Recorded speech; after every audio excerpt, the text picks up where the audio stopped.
I'd like to welcome you to Loma at Cameron House. Achieve greater things here.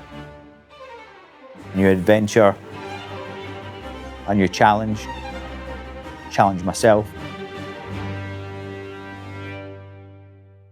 The reason I opened Loma recently was because I feel Cameron House, 5-star hotel resort, nice dining space, nice kitchen space. We could elevate what we're doing in Glasgow, replicate that, but build on from that to try and achieve greater things here. Welcome to Loma, my restaurant in Cameron House. Let's go inside and have a look. When you come to Loma, it's a little bit of a different experience. Today, I'm going to take you on a guest journey through the restaurant and introduce you to some of the team. Okay, so let's go through to the kitchen and do some cooking. The two snacks that you're going to see today, we do a steamed brioche, which is just a classic French recipe, but we steam it instead of baking it.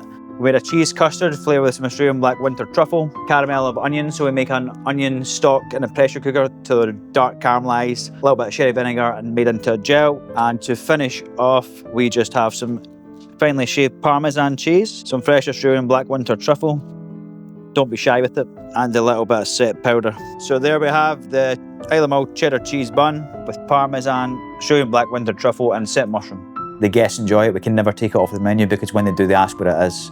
The second one we're going to do is a little dash of meringue. This is Max, he's my head chef here at Loma by Graeme Cheevers in Cameron House. He started off in Unalome 4.5 years ago as sous chef, worked his way up, and we have now found him a new home here in Loma. We start with an apple and dashi meringue on the base. That's topped with a little tartare of trout from Loch Lomond, which is dressed in tomato ponzu. Next we go with a mousse of avocado and wasabi, just topped with a little disc of compressed Granny Smith apple, a little touch of thickened tomato ponzu, a couple of lemon balm leaves that we grow on site in our Evo grow. So here we have our dashi and apple meringue with Loch Lomond trout, avocado and wasabi. Recently we brought Paul on board to manage Loma. Hello, welcome to Loma by Graeme Cheevers. Follow me. We have a sommelier here as well, which we don't have in Glasgow. Paul, great character, brings a real warmth to the service. Knows when to gauge the guests and give them some more chat. I want to be free flowing. The guests to see the staff's personality, let them do their own thing, let them talk, and provide great service, which he does. So now we're going to do the marinated Hamachi dish. So the ingredients for today's dish, a lot of herbs that we picked from the gardens. So 6 weeks we've been here, we just planted everything from seeds. We plan on expanding this next year and taking up some more land and doing some other stuff rather than the raised beds. And so we have some cornflowers, some different types of sorrels and some salty fingers for a little bit of texture. That's going to be served alongside a little mayonnaise made of smoked tuna, so katsuobushi mayonnaise, and some garden radishes. Okay, so first for the hamachi, we've dry aged them for 5 days. And we're going to just take the fillets off nice and clean. We use all the collars and the bodies to make the stock, which goes inside the tiger milk dressing. And from there, we're just going to remove the rib cage. And so nice and gently, we just take it off the bone. So we use the bellies for our dish. For this dish, we just use the top loin. It's a little bit more lean and the bellies can be quite fatty. And nice and gently, not disturbing any of the flesh or tearing any flesh, we take it off.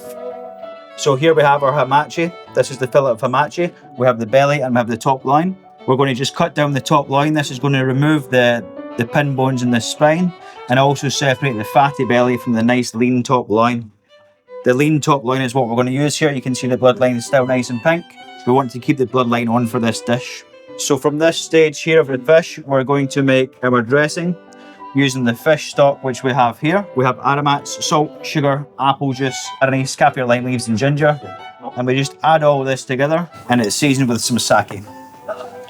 From here we marinate this for 1 hour. Okay, so now the hamachi's been marinated for 1 hour, we're going to remove the hamachi from the marinades and give it a little pat dry. You can see the colour slightly changed and it's firmed up a little more. From here what we do is we slice it into wafer thin slices. I think it's a really nice, clean, fresh introduction to the tasting menu.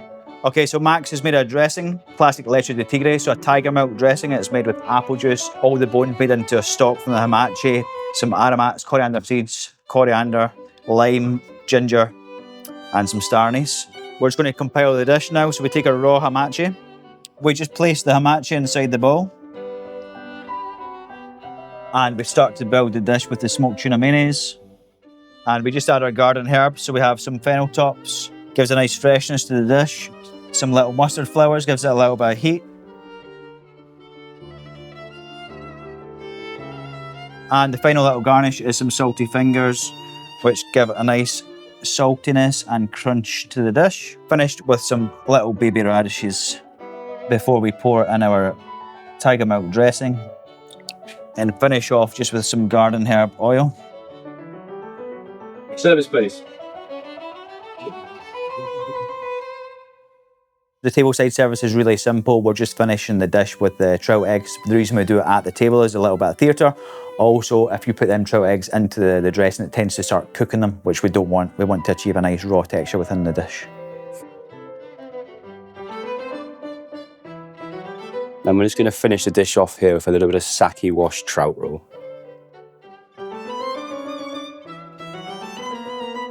Our North Sea Hamachi, so it's been dry aged and then cured. We're going to have a little tiger milk dressing, some burrito mayonnaise and some salty fingers. So I'm Paul, I'm the operations manager here. So as you can see in the dining room, quite different from the style at Unalome. Up at Cameron House, we've got these beautiful views. We want people to come in and feel special. We bring that little touch of formality back to the dining experience. So the next dish we're going to do is an a la carte dish. It's an Anjou squab pigeon from France. One of my favourite products, always in season, nice young pigeon. So to start the plate, we begin with a little bit of umeboshi and fresh plum puree. Sort of salt-aged Japanese plum condiment. On with the squab liver parfait. And on next with our potato roulade. Some of our warm dressed mushrooms. A couple of nice blanched green beans. Some of our Scottish girolles, which are just poached in a nice chicken and mushroom emulsion. Complete the garnish with some lovely raw cherry from Kent and nasturtium leaves from our garden. And on with our beautifully roasted crown of Anjou squab pigeon, which is just finished with a little brush of spiced soy and honey glaze. Service, please. So here we have our Anjou squab pigeon with cherries from Kent, Scottish girolles and umeboshi. And that's to be sourced with a pigeon jus tableside. So the difference between my restaurant in Glasgow, Unalome, and Loma at Cameron House, when you come to Loma, we're in a 5-star hotel. We've got white linen here, lots of trolley work at the table, more interaction with the guests. The food offering here a little bit higher because people are here on holiday. They're here to enjoy themselves, they're here to relax, they're not going anywhere after, they're in no rush, so we can really focus on slowing things down, getting it exactly how we want it. So the chocolate dessert we're doing today is off the a la carte menu. This is our gatto of 72% Valrhona chocolate and Scottish raspberries. This is Gemma. She helps out on the larder and the pastry predominantly. So on top of the gatto there, we have a little puree of raspberry. And then Gemma's just adding there a little chocolate sablé crumb, which will be the base for the sorbet to sit on. And then she's going on with a little raspberry sorbet that's set in a little mold to look like a raspberry.